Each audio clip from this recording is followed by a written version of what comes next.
What do you want to become? I want to become a teacher, doctor, soldier, IPS. I want to become a fashion designer in my life, doctor, businesswoman in my life.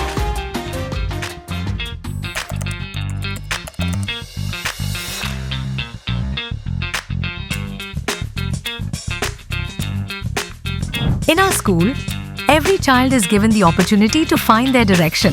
Whether it's the dream of becoming a doctor, an engineer, here we provide them with all the guidance and support needed to reach their destination. At our school, sports are not just for entertainment. They are a vital means of physical and mental development for our students. Here, every child gets the opportunity to hone their athletic talents. हर माता पिता अपने बच्चे के उज्जवल भविष्य का सपना देखते हैं। सेठ MR Jaipuria school GIDA campus Gorakhpur उस सपने को साकार करने का एक कदम है।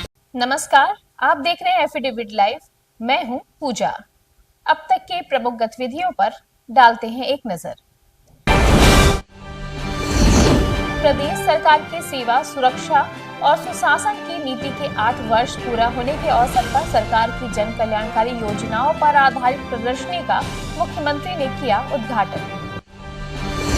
पूर्व विधायक स्वर्गीय ओम प्रकाश पासवान की 29वीं पुण्यतिथि पर सीएम सहित बड़ी संख्या में उनके अनुयायियों और समर्थकों ने दी भावभीनी श्रद्धांजलि। सिंधी समाज के आराध्य देव चेट्टी चंद के महोत्सव के क्रम में आज 19 पंचायत मुखियों को एक आयोजन के तहत सिख समाज द्वारा गुरुद्वारा जटाशंकर में किया गया सम्मानित। दिग्विजयनाथ स्नातकोत्तर महाविद्यालय में आज नवाचार प्रदर्शनी का हुआ आयोजन। विभिन्न संकायों के छात्रों ने नवाचार के 70 मॉडल किए प्रस्तुत। और अब गतिविधियां विस्तार से। प्रदेश सरकार के सेवा, सुरक्षा और सुशासन की नीति के 8 वर्ष पूरा होने के अवसर पर सरकार की जन कल्याणकारी योजनाओं पर आधारित प्रदर्शनी का उद्घाटन मुख्यमंत्री योगी आदित्यनाथ द्वारा किया गया। इस अवसर पर दिव्यांगजनों को सहायक उपकरण वितरित किए गए। उद्यमी विकास अभियान के अंतर्गत अपने चेक को माननीय मुख्यमंत्री महोदय के कर कमलों से प्राप्त करती हुई एवं ब्रेल किट को प्राप्त करने के लिए माननीय मुख्यमंत्री महोदय के कर कमलों से गीतांजलि यादव प्राप्त करते हुए माननीय मुख्यमंत्री इस अवसर पर उन्होंने अपनी सरकार की नीतियों और कार्यक्रमों की चर्चा करते हुए कहा कि नए इंफ्रास्ट्रक्चर के साथ देश का अग्रणी राज्य बनकर उभर रहा है उत्तर प्रदेश। युवाओं के रोजगार का हो, महिलाओं के सशक्तिकरण का हो या फिर आम नागरिक के जीवन में होने वाले व्यापक परिवर्तन के माध्यम से इन कार्यक्रमों को आगे बढ़ाने का हो, आज उत्तर प्रदेश के एक मॉडल जिले के रूप में गोरखपुर ने अपनी एक नई पहचान बनाई है और उसी पहचान के दिशा से 8 वर्ष की इन उपलब्धियों को लेकर के अभी हम लोगों ने यहाँ पे इन 3 दिवसीय कार्यक्रम का शुभारंभ किया है। मुझे पूरा विश्वास है इस विकास उत्सव के कार्यक्रम के साथ जनप्रतिनिधि रुचि लेंगे, इन कार्यक्रमों को प्रभावी ढंग से आगे बढ़ाने का काम करेंगे और विकास की इस अनवरत यात्रा में आदरणीय प्रधानमंत्री जी के मार्गदर्शन और प्रेरणादायी नेतृत्व में आज उत्तर प्रदेश बीमारू राज्य से उभर करके देश के एक अग्रणी ग्रोथ इंजन के रूप में अपने आप को स्थापित किया है। उस उत्तर प्रदेश में आज जीवन के प्रत्येक क्षेत्र में जो व्यापक परिवर्तन आया है उसका केंद्र बिंदु गोरखपुर भी बना है। स्वाभाविक रूप से मैं इसके लिए गोरखपुर की जनता जनार्दन को भी हृदय से बधाई देता हूं और विश्वास करता हूं कि विकास की इस यात्रा को, विरासत के संरक्षण की इस यात्रा को, गरीबों के कल्याण की योजनाओं को प्रभावी ढंग से क्रियान्वित करने के इस अभियान में जितने भी सारथी उन सबको उनका आशीर्वाद और समर्थन निरंतर इसी रूप में प्राप्त होता रहेगा। पूर्व विधायक स्वर्गीय ओम प्रकाश पासवान की 29वीं पुण्यतिथि पर बड़ी संख्या में उनके अनुयायियों और समर्थकों ने उन्हें अपनी भावभीनी श्रद्धांजलि अर्पित की। इस अवसर पर मुख्यमंत्री योगी आदित्यनाथ, केंद्रीय राज्य मंत्री कमलेश पासवान, विधायक डॉक्टर विमलेश पासवान, सांसद रवि किशन, स्वर्गीय ओम प्रकाश पासवान की पत्नी पूर्व सांसद सुभावती पासवान उपस्थित रहीं। मुख्यमंत्री ने ओम प्रकाश पासवान के चित्र पर पुष्पांजलि अर्पित कर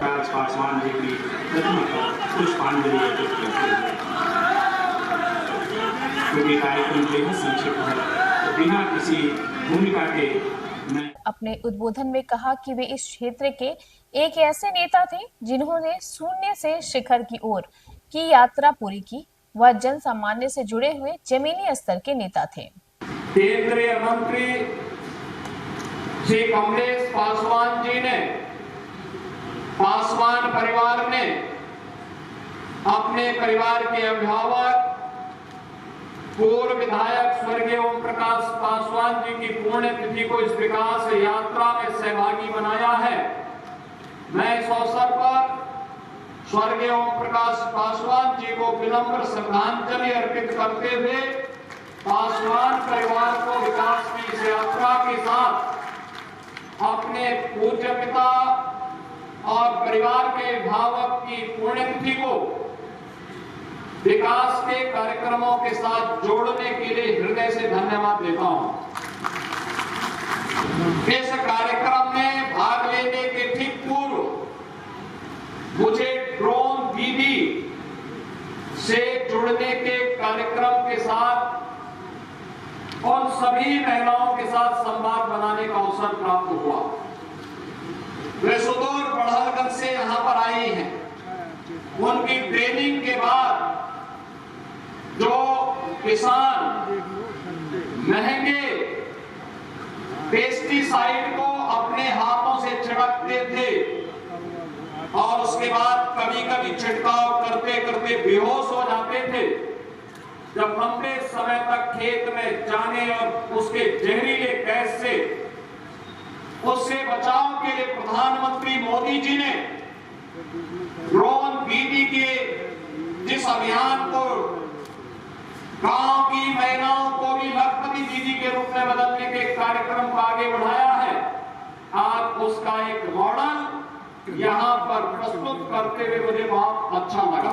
इस सार्वजनिक मंच पर अपने प्रिय नेता, हमारे अभिभावक, जिनकी प्रेरणा से मैं राजनीति करता हूँ, ऐसे स्वर्गीय ओम प्रकाश पासवान जी के 29वीं पुण्यतिथि पर मेरा पूरा परिवार उपस्थित है।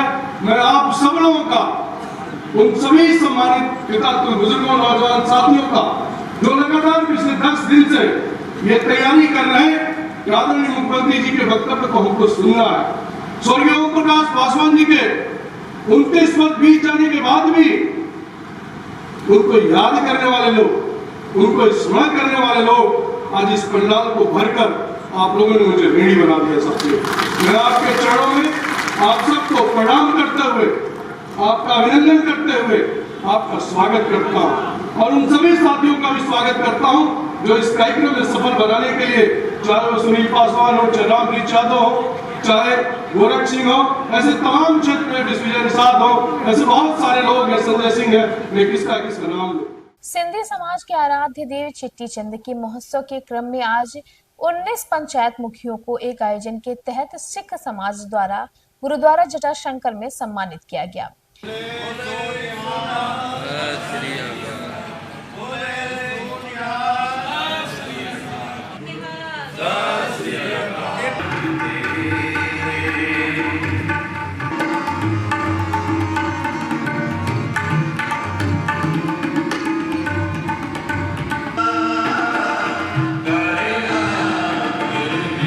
इस अवसर पर सरदार जसपाल सिंह ने कहा कि सिख समाज और सिंधी समाज पाकिस्तान के विभिन्न क्षेत्रों से आकर यहाँ बसे क्योंकि उनकी भाषा, बोलचाल और परिधान लगभग एक जैसे हैं। उन्होंने कहा कि सिंधी समाज विभिन्न सामाजिक सरोकारों से जुड़ा हुआ है। वाहिगुरु जी का खालसा, वाहिगुरु जी की फतेह। आज गुरुद्वारा श्री गुरु सिंह सभा जटाशंकर गोरखपुर में चेटी चंद महोत्सव के उपलक्ष्य में गुरुद्वारा श्री गुरु सिंह सभा जटाशंकर में सभी सिंधी मुखियों को सम्मानित किया जा रहा है। आपसी भाईचारे को बढ़ावा देने के लिए, आपसी एकता को प्रदर्शित करने के लिए सिंध समुदाय का पंजाबी समुदाय, सिख समुदाय से बहुत गहरा संबंध है। श्री गुरु नानक देव जी से झूलेलाल जी का संबंध चला आ रहा है। सिंधी भाई उसी भाई को महोत्सव को ध्यान में रखते हुए हम लोग आज उनको सम्मानित करने जा रहे हैं।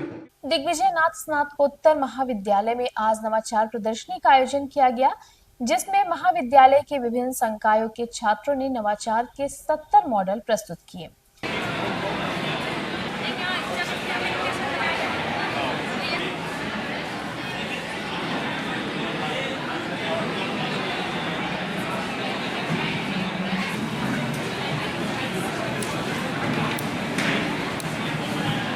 इस अवसर पर प्रदूषण नियंत्रण बोर्ड के क्षेत्रीय अधिकारी देव कुमार गुप्त ने अपने उद्बोधन में कहा कि भोजन पानी की तुलना में ऑक्सीजन की महत्ता पर अपने विचार व्यक्त करते हुए कहा कि जिस प्रकार वातावरण प्रदूषित हो जाता है वह चिंता का विषय है। अब उस पेड़ों में प्रजातियां होगी। हिंदू धर्म में कहा जाता है तुलसी का पेड़ जो है इतना महत्वपूर्ण है कि उसको आंगन में जगह दी गई है। केवल इसलिए दी गई कि तुलसी के पेड़ से 24 घंटा ऑक्सीजन मिलती है। पीपल का पेड़ जो वृक्षों का राजा माना जाता है, देव का निवास माना जाता है, वो भी 24 घंटा ऑक्सीजन देता है। एकमात्र पेड़ ऐसा पीपल का पेड़ जिसके नीचे रात को सोया जा सकता है। इस अवसर पर महाविद्यालय के प्रोफेसर परीक्षित सिंह ने बताया कि छात्रों ने वायु प्रदूषण, जल संरक्षण, टैक्सेशन, विज्ञान। सामान्य तौर पर विज्ञान स्ट्रीम के ही छात्र इसमें भाग लेते थे, लेकिन इस बार इनोवेशन सेल ने इसको कराया है तो हमने कॉमर्स के बच्चों को, आर्ट्स के बच्चों को, सारे बच्चों को जोड़ा है। और आपने स्वयं स्टॉलों का भ्रमण करके देखा है कि बच्चों ने बहुत ही उत्साह से विभिन्न तरह के इनोवेशन शो किए हैं। और आज के डेट में मुख्य अतिथि या विशिष्ट अतिथि या जो जिनको हमने जजेज नियुक्त किया है उनके लिए कठिन हो गया है कि किसको सिलेक्ट करें और किसको छोड़ दें। डिजिटलाइजेशन आधारित विविध मॉडल प्रस्तुत किए हैं। हम लोग पर्यावरण को बचाएं, जितना लाभ है उतना बड़ा निश्चित माना जाएगा, लेकिन अब इतना प्रदूषित हो चुका है कि हमें मोटर की जरूरत अपने आप इकट्ठा होगा। भारतीय जनता पार्टी के राष्ट्रीय सचिव राज्यसभा सांसद डॉक्टर RMD अग्रवाल ने मारवाड़ी सेवा समिति द्वारा आयोजित वैवाहिक परिचय सम्मेलन में अपने विचार व्यक्त करते हुए कहा कि आज की युवाओं द्वारा समय से शादी विवाह न करने के कारण समाज में तमाम विसंगतियां उत्पन्न हो रही हैं। ऐसे सभी अविवाहित जोड़ों के लिए वो मंच उपलब्ध कराता है और दायित्व का दायित्व पूरा करता है। उनके बीच में मिलन कराता है, उनकी शादियां तय कराता है, उनकी शादियों में हर प्रकार का सहयोग करता है। और आज के इस दौर में जब परिवार छोटे होते जा रहे हैं, न्यूक्लियर परिवार होते जा रहे हैं, समाज में जो पुराने वरिष्ठ अनुभवी ज्ञाता लोग होते थे उनकी कमी होती जा रही है। और सचमुच बहुत सारे नौजवानों के लिए असमंजस का विषय होता है कि सही तरीके से किसी को लड़का कैसे मिले और लड़की कैसे मिले।